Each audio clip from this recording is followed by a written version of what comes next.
ये collective system के नाम पर हाल ही में बहुत सारे स्कैम्स भी देखने में आए। फिर कुछ रिपोर्ट्स के हिसाब से 1000 करोड़ की ज़कात निकलती है हैदराबाद से। बिगेस्ट चैलेंज क्या है ज़कात कलेक्शन का आज की तारीख? 5 अरफों को अडॉप्ट करूँगा मैं, उनको महाना 4000-5000 देना, उनकी स्कूल की फ़ीस दूंगा मैं। कोई 2 बेवा वालों को अडॉप्ट करूँगा मैं, सालाना महीने को हर महीना उनको 4000 रुपये दूंगा। मेरा भी खुद का जब ज़कात निकालता हूँ, पहले मेरी फैमिली का लिस्ट बनाता हूँ उनका पूरा हक़ होने के बाद उनको कोई फैमिली में एक मेंबर नहीं छूटना जो ज़कात के मुस्तहिक़ है।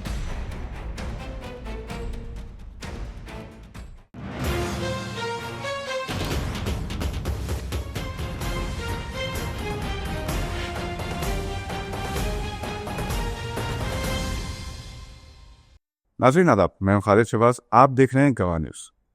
हर साल ज़कात के नाम पर हज़ारों करोड़ रुपए इंडिया में, हैदराबाद में, दुनिया भर में जमा होते हैं। पर क्या है पैसे, क्या है रुपये वाकई इन मुस्तहक़ लोगों तक पहुँचते हैं जिनके लिए जमा किए गए हैं? क्या इस सिस्टम को इम्प्रूव किया जा सकता है? क्या इसे सेंट्रलाइज या डिसेंट्रलाइज करना बेहतर है?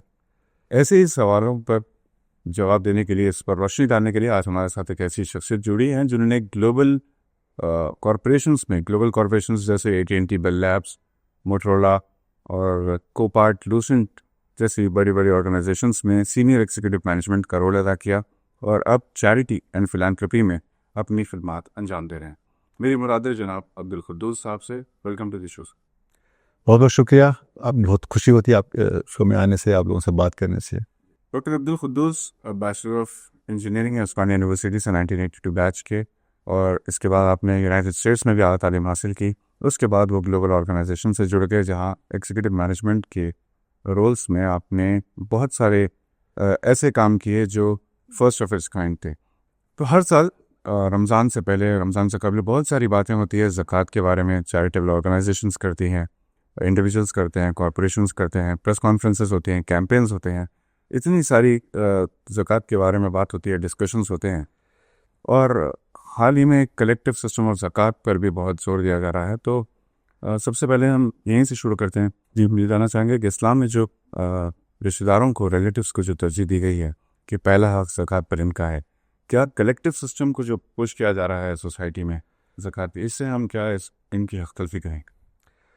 ज़कात है इस्लाम का तीसरा इम्पॉर्टेंट पिलर है। ये सिर्फ़ एक सिंपल चैरिटी नहीं है ये। और फॉर एग्ज़ाम्पल मैं भी ज़कात देता हूँ, मगर I don't want to feel वो मैं बहुत जनरस हूँ, बहुत बड़ा काम कर दिया। फॉर एग्ज़ाम्पल असर की नमाज़ पढ़ा, बहुत बड़ा काम कर दिया। ये फ़र्ज़ है, ये करना ज़रूरी है और इसमें बहुत बरकत है, इसमें बहुत अजर है इसमें। मैं तो एक दर्स में सुना था, हज़रत आयशा जब भी ज़कात लेते थे ऐसा मांगते थे, क्योंकि उसमें होता है हुज़ूर सल्लल्लाहु अलैहि वसल्लम अपने 2 हाथों से ज़कात लेता, अपने हाथों से, और ज़कात के पैसों पे वो जो है इतर छिनकते थे, और जितने भी रूम में बैठे हुए हैं सबको बोलते थे इसको टच करो। क्यों? कि जितने भी लोग इन्वॉल्व हैं, जितने भी लोग इसको टच करते हैं उसको सेम अजर मिलता है इसमें। सो इसका बहुत इम्पोर्टेंस है अपने मज़हब में। और जो है आपको ये भी मालूम है कि जब बंदा मर जाता बहुत अफसोस करता हो, बोलता है मैं एक बार फिर से जान दो, ज़िंदगी एक बार लेने दो, मैं थोड़ा ज़कात सदका दे के आऊँगा। ये नहीं बोलता कि मैं एक बार हज कर लूँगा, एक बार उम्रा कर लूँगा। तो इसका बहुत इम्पोर्टेंस है इस्लाम में। सो एक नॉर्मल चैरिटी के जैसा नहीं फील करना। इसका इम्पोर्टेंस ये है कि ये सोसाइटी में बैलेंस लाती है, इकोनॉमिक बैलेंस, गरीब और अमीर के दरमियान में कमी लाएगी। तो आप जैसा फरमाए, ये बहुत इम्पोर्टेंट है। पहले हक़ अपने फैमिली का है, अपने दोस्त अहबाब हो, अपने महल्ले वाले हो, उनको पहला हक़ देना है। मेरा भी खुद का जब ज़कात निकालता हूँ, पहले मेरी फैमिली का लिस्ट बनाता हूँ उनका पूरा हक़ होने के बाद उनको कोई फैमिली में एक मेंबर नहीं छूटना जो ज़कात के मुस्तहिक़ है। उसके बाद फिर मैं इंस्टीट्यूशन को देता हूँ, ताकि अब ऐसा केसेस है कि how do you reach people who do not have family members who can give ज़कात। ऐसा है किस्सा। अब मैं किशन बाग में जाता हूँ, वहाँ बेवा औरत है, 3 बच्चे हैं, ना उसको ना कोई फैमिली मेम्बर देने वाला है, कोई भी नहीं है। वैसे लोगों को कैसे करना है? इनफैक्ट हुज़ूर सल्लल्लाहु अलैहि वसल्लम के ज़माने में जो इस्लामिक ला था, इस्लामिक खिलाफत थी, तो उसमें कलेक्टिव ज़कात था। यानी पूरा ज़कात हम ला के वहाँ दे देते, तो वो लोग डिस्ट्रीब्यूट करते। खैर अभी उतना हम वो स्टेज तक नहीं गए हम लोग कलेक्टिव ज़कात। हमारा मेन एम ज़कात सेंटर का कलेक्टिव ज़कात है, कलेक्शन और डिस्ट्रीब्यूशन जो है, to reach maximum people, distribution वो इम्पॉर्टेंट। सो इससे हर आदमी जो भी मुस्तहिक है उसको रीच करना है, हर आदमी के चेहरे पे स्माइल लाना है हमारा मकसद। ज़कात सेंटर ऑफ इंडिया के आप हैदराबाद प्रेसिडेंट हैं, हैदराबाद का आपने जिक्र किया। डेफिनेटली ये बात सही है कि ज़कात से जो इम्तियाज़ है wealthy and the deserving society का वो ख़त्म होता है। लेकिन जो कलेक्टिव सिस्टम के नाम पर हाल ही में बहुत सारे स्कैम्स भी देखने में आए हैं। बहुत सारे इदारे जेन्युइन भी है लेकिन लोग गुमराह हो जाते हैं आसानी पर, सोशल मीडिया प्रोपेगेंडा हो या पोस्टर्स हो तस्लीम होते हैं और लोग समझते हैं कि जेन्युइन है और अपनी ज़कात वहाँ देते हैं। वो जमा आती है और कोई एक इंडिविजुअल या ग्रुप ऑफ इंडिविजुअल्स लेकर फ़रार हो जाते हैं। तो इसे हम कैसे टैकल करें? बहुत इम्पोर्टेंट सवाल है ये स्कैम्स तो चलते रहते ये जब तक ज़िंदगी है, जब तक चलते रहते स्कैम्स। सिर्फ ज़कात में नहीं, हर चीज़ में स्कैम्स है, स्टॉक मार्केट में स्कैम्स है, जॉब मार्केट में स्कैम्स है। तो हमको इससे बहुत एहतियात करना ज़रूरी है। तो फॉर एग्ज़ाम्पल हमारा ज़कात सेंटर जो है दिल्ली में फॉर्म हुआ फरवरी 2022 में, 4 साल पहले। अब हमारा ये 4th ईयर है। हम लोग हर चीज़ ट्रांसपेरेंट रखते हैं, इन द सेंस जो भी हमको डोनेशन देते हैं हमका सबका रिकॉर्ड रहता, इलेक्ट्रॉनिक रिकॉर्ड रहता, और उस पर हम ERP में क्लाउड पे सेव करते हैं हम लोग। नंबर 1, हर सबको रिसीव देते हैं हम लोग। नंबर 2 क्या है, जितने भी लोगों को हम बांटते, हम कैश किसी को नहीं देते। हम अगर फॉर एग्ज़ाम्पल एक गरीब आदमी आया, वो बोलता कि मेरे पास बिल्कुल जॉब नहीं है, आमदनी नहीं है, कुछ बिज़नेस स्टार्ट नहीं कर सकता, हम बोलते उसको स्टडी करते, हम उसको वेरीफाई करते, उसका कैपेबिलिटी देख के हम जैसे बोलते चलो भाई तुमको हम एक ठेला बंडी लगा के देते। तो हम खुद उसको ठेला बंडी ख़रीद के देते और उस पर एक 10-15 हज़ार का माल डाल के देते वेंडर से ख़रीद के। सो इसमें पूरे प्रोसेस में कहीं कैश नहीं है उसमें। फिर उसके बाद हम 2-3 महीने बाद जाके चेक करते फिर कि इसकी बिज़नेस चल रहा नहीं चल रहा। वो बोलता कि भाई ये बिज़नेस नहीं चल रहा, मेरे को और एक 5,000 दे सकते क्या आप? ठीक है, हम सब्सटेंशिएट करते उसको फिर से। तो इंशाल्लाह जितना हो सका हम ट्रांसपेरेंसी ला रहे, रिकॉर्ड्स मेंटेन कर रहे। हमारी खुद की इंटरनल ऑडिट होती है, एक्सटर्नल ऑडिट भी करवाते हैं हम लोग। तो ये बहुत इंपॉर्टेंट है यार, बहुत ज़रूरी है। हैदराबाद एक हर लिहाज से ग्लोबल हब है। ज़कात का भी जब कलेक्शन की बात आती है, ज़कात का बहुत अच्छा जिक्र किया आपने। कुछ रिपोर्ट्स के हिसाब से 1,000 करोड़ की ज़कात निकलती है हैदराबाद से। नेशनली अगर देखा गया तो बास सर्विस बताते हैं कि 7,000 करोड़, बास बताते हैं कि 40,000 करोड़ अनऑफिशियली ज़कात निकलती है। तो क्या ऐसे किस्म की कोई एक सब्सटेंशियल रिपोर्ट है जो ज़कात की आमदनी पर, ज़कात की वैल्यू पर एक नंबर दे सके? भी रिसेंटली मैं एक जमात इस्लामी का कॉन्फ्रेंस अटेंड किया था मैं 2 महीने पहले। तो उनके हिसाब से तकरीबन इंडिया के जो मुसलमान है का तक मिनिमम 1 लाख करोड़ की ज़कात निकलना चाहिए उनकी, पूरे इंडिया के हिसाब से। ये अमाउंट इतना ज़्यादा है अल्हम्दुलिल्लाह।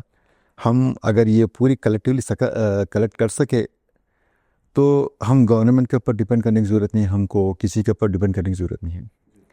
तो ये बहुत इंपॉर्टेंट है। और उसका कुछ स्पेसिफिक कैलकुलेशन है, मैं देखा हूँ उसका, तो वो थोड़ी लंबी बात है होती, मगर anything between 60,000 crore to 1 lakh crore तो निकलना ही निकलना है। तो प्रॉब्लम क्या है, 40% of the people served by AMP, वो लोग बोलते क्या है, व्हाट इज़ ज़कात बोलते हो। रिमेनिंग 25% बोलते हैं हम लोग देते मगर हम कैलकुलेट नहीं करते। तो ये बहुत कम फ़ीसद है मुसलमानों में जो हकीकत में एक्सेल शीट में डाल के क्वांटिफाई करते, मेरे स्टॉक्स इतने हैं, म्यूचुअल फंड्स इतने हैं, बैंक में इतने हैं, सोना इतना है, बीवी का ये सब देख के कैलकुलेट करके हाँ मेरा इतना ज़कात निकलता 6 लाख रुपए में वो डिस्ट्रीब्यूट करना है। तो ये है उसका बिगेस्ट चैलेंज क्या है ज़कात कलेक्शन का आज की तारीख? Biggest challenge normally high network individual जो है उनसे ज़्यादा ज़कात आने का है एक्चुअली। अब अभी एक मैं ग्राफ देख रहा था, अमेरिकन ऑर्गेनाइजेशन लीली फाउंडेशन वाले किए थे, तो उसमें 60% जो मुस्लिम्स में ज़कात आना चाहिए वो हाई नेटवर्क इंडिविजुअल से आना चाहिए। अनफॉर्चुनेटली वो उतनी नहीं आती एक्चुअली, वो उनसे लेना है, यानी उनका ज़कात जो है करोड़ों में निकलती है उनकी। नॉर्मल आदमी नॉर्मली मीडियम मिडिल क्लास लोग माशाल्लाह से अच्छा करते देते, उनके लिहाज से, उनके इस्तिताहत के लिहाज से दे रहे वो लोग, उनको तो कुछ मिलता है। हाई HNI के पास से आगे तो अगर ज़कात सही आई, वक्त पे आई, तो इंशाल्लाह उसका बहुत फ़ायदा होता। किस तरह से हम इन लोगों से हासिल कर सकते हैं? एक बहुत इम्पॉर्टेंट क्वेश्चन है, बहुत बड़ा चैलेंज है ये। फॉर एग्जांपल इंसिडेंटली आज ही मैं 2 लोगों से मिल के आया, मैं उनसे पर्सनली टाइम लिया, मेरे दोस्त हैं वो, जो उनसे टाइम लिया, मैं उनसे डिस्कस किया इंडिया का प्रॉब्लम क्या है, मुसलमानों का क्या प्रॉब्लम है, चाहे हमको कैसा देना चाहिए, हम क्या काम कर रहे। तो अगर इंडिविजुअली अप्रोच करे, उनको कन्विंस करे, तो इंशाल्लाह वो लोग देने के लिए रेडी है। जिस साहब के पास गया था, मेरे दोस्त के पास, उन्होंने खुद और 3 नंबर दिए मेरे को, जो HNI है, हाई नेटवर्क।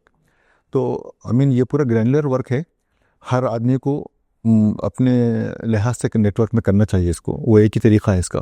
ट्रेंड्स बदल रहे हैं, राइट? ट्रेंड्स और चेंजिंग। तो आपको क्या लगता है कि what do people prefer, individually अपने तौर पर ज़कात देना, क्योंकि आप एनालिसिस कर रहे हैं, सर्वे कर रहे हैं इन सब चीज़ों का, इंडिविजुअली प्रेफर कर रहे हैं लोग या कलेक्टिव सिस्टम को प्रेफर कर रहे हैं लोग? मेरे ख्याल से जितना मैं इन हैदराबाद, हाँ, पर्टिकुलरली हैदराबाद में जो भी देख रहा हूँ, लोग ज़्यादा इंडिविजुअली देते, अपने ख़ानदान में, अपने रिश्तेदारों में, दोस्तों में जो मालूम है उनको देखते। क्योंकि आप पहला सवाल पूछे थे कि ये ट्रस्ट एंड स्कैम्स का बात है ये। तो अगर मैं 1 लाख रुपए किसी को दे रहा हूँ ऑर्गेनाइजेशन को, क्या गारंटी है कि वो लोग सही खर्चा करते, सही लगाते। अगर मेरे रिश्तेदार को दे रहा हूँ, भांजी को दे रहा हूँ, बहुत गरीब है, तो मेरे को मालूम है पूरा। तो इसलिए बोल रहा हूँ कि बहुत इम्पॉर्टेंट ये है कि हम तहक़ीक़ात पूरा करना, ऑर्गेनाइजेशन पर ट्रस्ट करना, और उसको मेरे ख्याल से मैं तो 2 भी करूँगा। मेरे जितना भी ज़कात निकलती मैं खुद की रिश्तेदारों की देता हूँ, फिर एक मैं 15 या 20 जो है मेरे लिस्ट में है इम्पॉर्टेंट ऑर्गेनाइजेशन जो ऑथेंटिक है बहुत, उनको भी देता हूँ। क्योंकि मेरा मकसद है मेरे ख़ानदान वालों की ज़रूरियत पूरी होना, उसके अलावा जो मैं रीच नहीं कर रहा हूँ, जिसको मैं हेल्प नहीं कर सकता हूँ, जिसको नहीं जानता हूँ, उनको भी जाना मेरी ज़कात। अभी आपने बताया कि तकरीबन 60,000 से 1 लाख करोड़ तक की ज़कात निकलती है। तो क्या इतनी ज़कात अगर निकलना है, या इसकी आप मान लीजिए कि 50% में निकलती है, तो it should change the status of the entire Muslim community इंशाल्लाह इंडिया, जब्स, राइट? तो क्या वजह है कि इतनी ज़कात होने के बावजूद स्टेटस को बदल नहीं रहा? Are there any loopholes in the distribution system? या बहुत बड़ा लूप होल्स है। क्योंकि फॉर एग्जांपल मेरे ख़ास दोस्त है, अमेरिका में है, बहुत बड़े डॉक्टर हैं वो। तो उनसे ऐसी दोस्ती में बात किया था मैं कि आप कहाँ देते ज़कात। वो बोलते कि बहुत कैजुअली बोले कि भाई मेरे रिश्तेदारों को दे तो मैं, क्योंकि उनकी ज़कात तकरीबन जो है 50 लाख की ज़कात है उनकी। अगर सिर्फ मेरे रिश्तेदार दे रहा हूँ, मेरे रिश्तेदारों को मैं 1 लाख, 2 लाख, 3 लाख दे रहा हूँ, और ये जो मुस्तहिक लोग आए हैं, जो बहुत गरीब है, उनको 10,000 भी नहीं दे रहा हूँ मैं, तो बहुत इम्बैलेंस हो जा रहा है ये। तो मेरा रिश्तेदार उतना मुस्तहिक नहीं है जितना सोसाइटी में मुस्तहिक लोग हैं। तो इसलिए बहुत टाइम स्पेंड करना है इसमें, अपने को तरीक़ात मालूम करके करना है। ज़कात सेंटर इंडिया का जो हमारा मेन एम है, हम लोग अभी 10 सेंटर्स क़ायम किए हम लोग। इंशाल्लाह हम लोग 240 सेंटर्स क़ायम करेंगे, यानी इंडिया का हर Tier 1 city, Tier 2 city, in fact Tier 3 city cover करेंगे। इससे क्या होता है, हमारा एस्टिमेट से 80% of Muslim community will be covered. Distribution अच्छा रहता है, हमारा रीच अच्छा रहता है इंशाल्लाह ताला, और कलेक्शन सिस्टम भी अच्छा बनेगा इंशाल्लाह। डिस्ट्रीब्यूशन, रीच और कलेक्शन सिस्टम की बात कर रहे हैं, और आपका ताल्लुक भी है टेक्नोलॉजी से, राइट? जी। तो क्या रोल है टेक्नोलॉजी का आज के माशरे में, आज की सोसाइटी में, to improve the efficiency of ज़कात, टू एक्सपैंड और increase the reach to the beneficiaries? हम लोग ज़्यादातर, फॉर एग्जांपल हम लोग जो हैदराबाद में करते हैं, हम पर्टिकुलरली स्लम एरियाज़ में जाते हैं, वहाँ डाटा कलेक्शन करते हैं एक्चुअली। फिर वो डाटा को हम लोग जमा करते हैं और उसको एनालाइज भी करते हैं। फॉर एग्जांपल कौन से महल्ले में हम ज़्यादा टारगेट करना, कहाँ ज़्यादा नीड है हमको। Then the other thing is, कौन से महल्ले में ऐसे लोग हैं जो जुस्तजू भी रखते कि हम जो ज़कात सेंटर का काम कर रहे हैं, हम लोग रिलीफ का काम नहीं करते। यानी we don't give grocery bags 25 kilo चावल, ये काम नहीं करते हम लोग जो है स्पेसिफिकली लोगों को आइडेंटिफाई करते हैं, आइडेंटिफाई करके उनकी कैपेबिलिटी देखते हैं, उनको वेरीफाई करते हैं। वेरीफाई करने के बाद हमारा खुद आदमी जाके उनको बिज़नेस इस्टेब्लिश करता है। तो टेक्नोलॉजी का इसमें बहुत यूज़ है। हम लोग जो है हर चीज़ का डेटा मेंटेन करते हैं, और जो है उसके अलावा देखिए आप बहुत अच्छी इंटरेस्टिंग बात है कि आजकल क्राउड फंडिंग भी कर रहे हैं हम लोग। कुछ बड़ा केस है, 5 लाख 3 लाख 2 लाख का केस है, तो ज़कात सेंटर के लिए मुश्किल है वैसे केसेस के लिए, हम उसको क्राउड फंडिंग के थ्रू रीच होते। सो टेक्नोलॉजी का बहुत यूज़ है इसमें।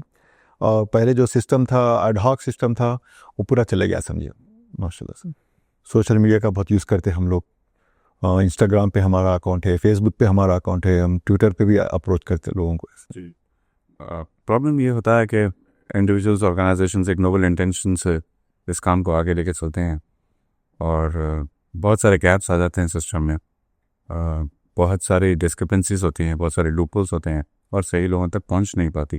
टेक्नोलॉजी का आप इस्तेमाल कर रहे हैं, क्या ये बात सही है कि वेल्दियर इंडिविजुअल्स और wealthier pockets of the city से ज़कात ज़्यादा कलेक्ट होती है, but it still does not meet the demands of the impoverish pockets? Hyderabad में बिलखुसूस क्योंकि जनरेशन बाय जनरेशन बहुत सारे लोग बाहर सेटल हो रहे हैं, इमिग्रेट हो रहे हैं और इनकी ज़कात वहाँ पर भी डिस्ट्रीब्यूट हो रही है, डिवाइड हो रही है और कुछ हिस्सा यहाँ पर भी आता है। तो how does it affect the system of ज़कात इन हैदराबाद? अगेन बहुत इंपॉर्टेंट क्वेश्चन पूछ रहे हैं आप, ये बहुत इंपॉर्टेंट है। मैं खुद जो है तकरीबन 25 ईयर्स NRI था मैं, और ग्लोबल के नज़रिए से देखें तो मुस्लिम्स को बहुत प्रॉब्लम्स है। अब दुनिया में नियरली 60 वार्स हो रहे हैं, जिसमें जो है 57-60% वार्स मुस्लिम्स इन्वॉल्व है एक्चुअली। सूडान में ज़रूरत है, सीरिया में ज़रूरत है, अफ़गानिस्तान में ज़रूरत है, जो है हर जगह ज़रूरत है मुसलमानों को। तो वो मद्देनज़र अगर जब मैं अमेरिका में था, जब मैं 15 साल, तो मेरा 50% ज़कात उन लोगों को जाता था, तो बास्निया के गरीबों को, लोगों को, सूडान के, सोमालिया के। 50% इंडिया को जाता, क्योंकि जितने गरीब लोग यहाँ हैं उससे ज़्यादा गुर्बत जो है ये अफ्रीकन कंट्रीज़ में है और वार टोन कंट्रीज़ में है। तो जाहिर है कि मेरे पास जितना भी पैसा है, जितना भी रीच है, मैं इंशाल्लाह ताला मैक्सिमम तरीके से उसको डिस्ट्रीब्यूट करूँगा सही जगह पे इंशाल्लाह। ज़कात as a tool for social change की बात करें, राइट? डिस्ट्रीब्यूट करना, पहुंचाना, चेंज देते हैं ना, बट आम तौर पर हम जो देखते हैं कि it is only around, the buzz is only around Ramzan से पहले, रमज़ान के ईद से कुछ दिन पहले तक कि हाई पर्पस होता है ज़कात का। Why can't it be a year long activity जहाँ पे लोग जो है EMI का सिस्टम चल रहा है, ज़कात बिल्कुल भी EMI जमा कराएँ या हर महीना जो बेनिफिशियरी है उनको अदा करें, इट विल क्या रिलीज द बर्डन, राइट? तो ऐसा कोई सिस्टम क्या हो सकता है? नहीं, हम लोग ज़कात सेंटर इंडिया में हम लोग वही प्रमोट करते, उसी प्रोसेस को एडवोकेट करते, क्योंकि ऐसा नहीं होना कि मेरा पूरा 10 लाख ज़कात है मेरी, फ़र्ज़ करो पूरे रमज़ान में खर्च करता हूँ, क्या कि रमज़ान में 70 टाइम्स मोर अजर मिलता। मगर ये भी देखने का है हमको कि एक आदमी जो भूखा है, एक फैमिली जो भूखी है, सिर्फ रमज़ान में उसको भूख नहीं लगती, उसको पूरे 12 महीने में भूख लगती। तो फॉर एग्ज़ाम्पल मेरा ख़ुद का जो एग्ज़ाम्पल है, मैं रमज़ान में देता हूँ ज़रूर, 30% है मेरा टोटल ज़कात, मगर जुल्हज में जैसे जितना अजर रमज़ान में है, जुल्हज के पहले 10 दिन में उतना अजर है। काफ़ी लोगों को मालूम है मगर इम्प्लीमेंट नहीं करते। फॉर एग्ज़ाम्पल मैं तो एक, अगर पैसे है ज़्यादा आपके पास, तो एक 5 आरफन को अडॉप्ट करूँगा मैं, उनको महाना 4,000-5,000 दूँगा, उनकी स्कूल की फ़ीस दूँगा मैं। कोई 2 बेवा वालों को अडॉप्ट करूँगा मैं, सालाना महीने को हर महीना उनको 4,000 रुपये दूँगा। तो अगर उस ईयर लॉन्ग डिस्ट्रीब्यूट किए, लोगों को सही वक्त पे काम आना, वो बहुत इंपॉर्टेंट है मेरे ख्याल से। उनकी दुआ लेना सही वक्त पे। अगर उन्हें भूखा है, आपको टाइम पे पैसे नहीं दिए, आप बोलते रहे भाई अभी दिसंबर है, मैं मार्च में रमज़ान आ रहा दे रहा हूँ, तो ये बहुत गलत बात है मेरे ख्याल से। बहुत सारे ऑर्गेनाइजेशंस ज़ाहिर है कि हैदराबाद में हैं जो ज़कात को लेकर काम कर रहे हैं, आप भी हैं, इंडिविजुअल्स भी हैं, कई फिलैंथ्रोपिस्ट भी हैं, जिनका कलेक्टिव वर्थ अगर देखा जाए तो it will run hundreds of crores. तो क्या कोई ऐसा सिस्टम हो सकता है which can be an umbrella body और ओवरलैप ना हो बेनिफिशरीज, और जो आपके पास गैप है दूसरा ऑर्गेनाइजेशन फिल कर सके, दूसरे के पास है आप कर सके, ऐसा कोई सिस्टम? वो बहुत आइडियल है, बहुत एम्बिशियस है। वो कब फुलफिल होता, ये हर कंट्री में, अमेरिका में यही बात करते थे, आप भी मांगते पैसे में से, वो भी मांगते, सब जने मिलते क्यों नहीं। जिसमें 2 पॉइंट्स है। एक तो हर जगह लोग यही बोलते कि आप लोग कलेक्टिव एक जगह क्यों नहीं करते, अम्ब्रेला क्यों नहीं बनते। तो ये बहुत बड़ा एम्बिशियस है, बहुत डिफ़िकल्ट है ये, क्योंकि फॉर एग्ज़ाम्पल हैदराबाद में देखिए अपना फीड है, उनका मकसद सिर्फ एजुकेशन में है और माइक्रो फाइनेंस में ऐसे एरिया में है। अब हमारा जो ज़कात सेंटर का मकसद है फाइनेंस करना लोगों को, और जो है इमीडिएट नीड को, मेडिकल को, उसको वो से एरियाज़ में काम करना है। तो हर एनजीओ उनके उसमें काम करता है, उनको मैं बोलता हूँ काम करो अपने अपने में, और ज़रूरत नहीं है कि सब मिल के करना, एक जगह करना, उससे कुछ फ़ायदा भी नहीं है उससे। ये जो प्रोसेस है बहुत वेल डिस्ट्रीब्यूटेड प्रोसेस है। सफा बैतुल माल वाले एक पूरा एरिया देख ले रहे, ज़कात सेंटर वाले, फीड वाले एक एरिया देख ले रहे, तो मेरे ख्याल से ये बहुत अच्छा काम कर रहा सिस्टम। और ज़्यादा लोग हो जाएंगे, समझो आप 100 एनजीओज़ मिले तो आपकी HR का बहुत बड़ा प्रॉब्लम होता, कॉन्फ्लिक्ट्स ऑफ इंटरेस्ट रहते उसके अंदर, तो वो मेंटेन करने में अपना पूरा वक्त चले जाता। तो उससे अच्छा छोटे छोटे यूनिट्स काम करे, फोकस काम करे, बहुत अच्छी बात है उसमें। तो कुछ उसमें कुछ नुकसान नहीं है, कुछ गलती नहीं है उसमें। So what is your message? आप क्या मैसेज देना चाहेंगे जो ज़कात दे रहे हैं, जो ज़कात ले रहे हैं? जो ज़कात दे रहे, मेरा मैसेज है, ये बहुत अच्छा काम हो रहा, इसको करना बहुत ज़रूरी है। ख़ासतौर पे मैं ख़ुद एक IT लीडर हूँ। मैं तकरीबन 30 साल से काम कर रहा हूँ। मैं जहाँ भी हूँ, whether it is America, whether it is Saudi Arabia, gulf countries in India, मैं अपना वक्त ज़रूर निकालता हूँ। मैं वीकेंड में तकरीबन 3-4 घंटे निकालता हूँ खैर के काम के लिए। और जो है, जब तक हम we don't give back to the society, we are not really thanking अल्लाह सुब्हानहू व तआला। सिर्फ अल्हम्दुलिल्लाह बोलने से फ़ायदा नहीं है। अपने ख्याल से अपन थोड़ा अपने कैलोरीज बंद करना है, अपना पैसा निकालना है, लोगों के पास जाना है, उनको काउंसलिंग करना है, उनको दवा देना। तो सब लोग हमारे से जुड़िए, हमारे साथ पार्टनर बनिए, हमारे साथ काम करिए। सबको, अपने ख़ानदान वालों के रिश्तेदारों को पहले टेक केयर करिए, उसके बाद NGOs को भी दीजिए, ज़कात सेंटर इंडिया को ख्याल करिए, ख़ास तौर पे दीजिए। इंशाल्लाह सोसाइटी इम्प्रूव होंगी। आज जो ज़कात लेने वाला है 2 साल के बाद वो ज़कात लेना बंद करता, और 4 साल के बाद ज़कात देता इंशाल्लाह ताला। इंशाल्लाह वो दिन आएगा। जैसे को हम अगर अल्लामा इकबाल के अल्फाज में कहें तो अफराद के हाथों में अफ़वान की तदबीर, हर फर्द है मिलत के मुक़द्दर का सितारा। इसी पे हम इस इंटरव्यू को ख़त्म करते हैं। बहुत बहुत शुक्रिया हमारे साथ जुड़ने। बहुत बहुत शुक्रिया आपका टाइम देने।